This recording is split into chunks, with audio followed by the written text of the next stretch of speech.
আচ্ছা, আমি আজকে তোমাকে কিছু কথা বলবো। এই কথাগুলোর উত্তর দিবে, ঠিক আছে? তোমার নাম কি?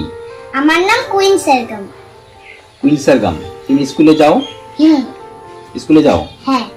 আচ্ছা, তুমি বড় হয়ে কি হতে চাও? আমি বড় হয়ে পড়াশোনা করে ডাক্তার হতে চাই।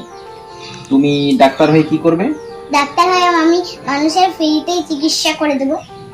ফ্রিতে চিকিৎসা করে দিব? তাহলে তোমাকে দুইটা প্রশ্ন করি। আচ্ছা, বলো তো, কোন প্রাণীর হাঁটুতে কান থাকে? ফড়িংয়ের। দারুণ উত্তর দিয়েছো।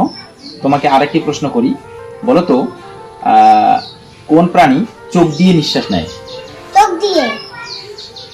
চোখ দিয়ে হরিণ। হ্যাঁ, ঠিক কথা বলছো, একদম। অনেক চিন্তা করে প্রশ্নটার উত্তর দিয়েছো। অনেক ধন্যবাদ। আমি জানি তুমি ডাক্তার হতে পারবে। তোমার বন্ধুদের কিছু বলো। বন্ধুরা, আমি বড় হয়ে ডাক্তার হব। আমি তো সব সময় বই পড়ি। তোমরাও কি আমার মতো বই পড়তে চাও? যদি বই পড়তে না চাও তাহলে কমেন্ট করবে। আমি তো সব সময় বই পড়ি।